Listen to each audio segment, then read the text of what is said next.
Tak lama lagi Tuhanku datanglah. Bapak Ibu, saudaraku yang dikasihi oleh Tuhan, terpujilah Tuhan kita yang masih terus dengan setia menyapa kita dan yang masih memberikan kita kesempatan untuk mendengarkan suaranya.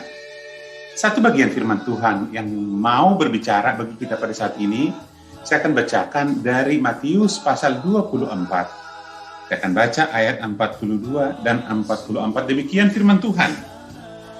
Karena itu berjaga-jagalah, sebab kamu tidak tahu pada hari mana Tuhanmu datang.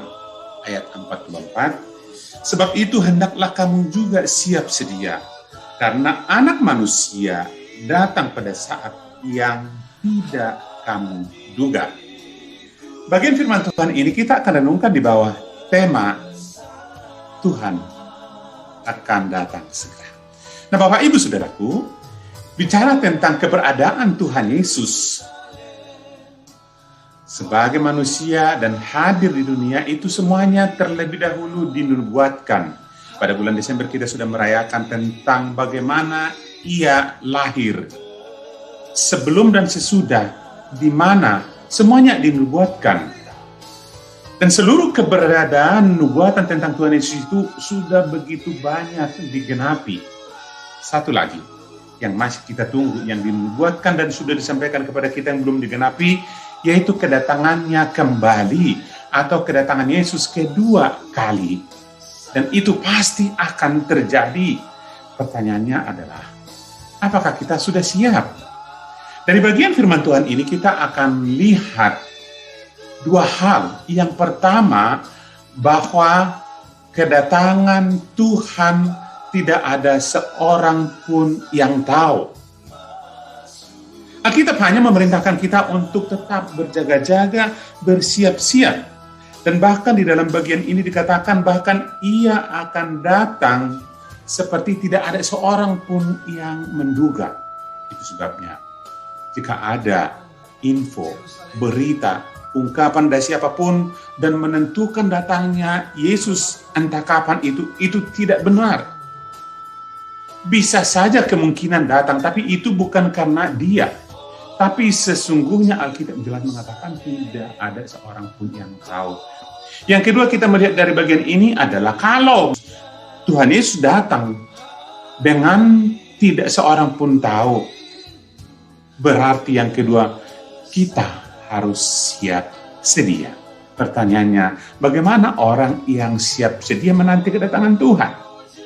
Ini kita baca di dalam pasal 24, dan di dalam pasal 25 sesungguhnya jelas dikatakan di sana Yesus mengajarkan tentang adanya 10 gadis-gadis yang sedang menanti mempelai laki-laki.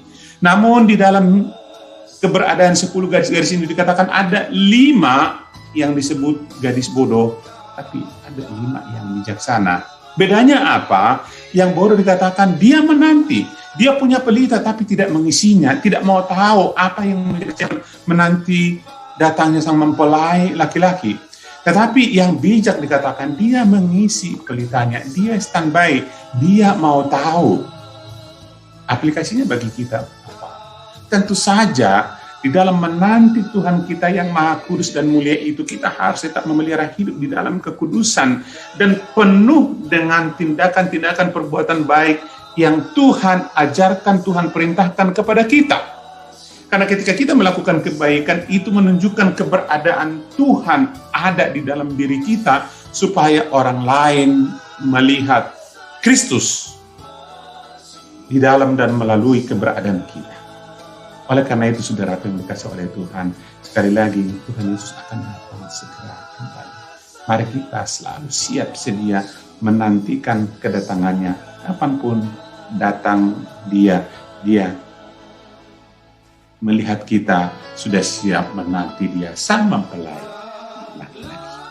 Kiranya Tuhan menolong dan memberkati kita. Amin. Kita berdoa. Tuhan, kami mau siap menanti kedatangan-Mu kembali. Tolong kami, mampukan kami, layakkan kami sebagai umat-Mu yang selalu siap menanti Engkau datang. Terima kasih. Dalam anugerah-Mu kami berdoa. Haleluya.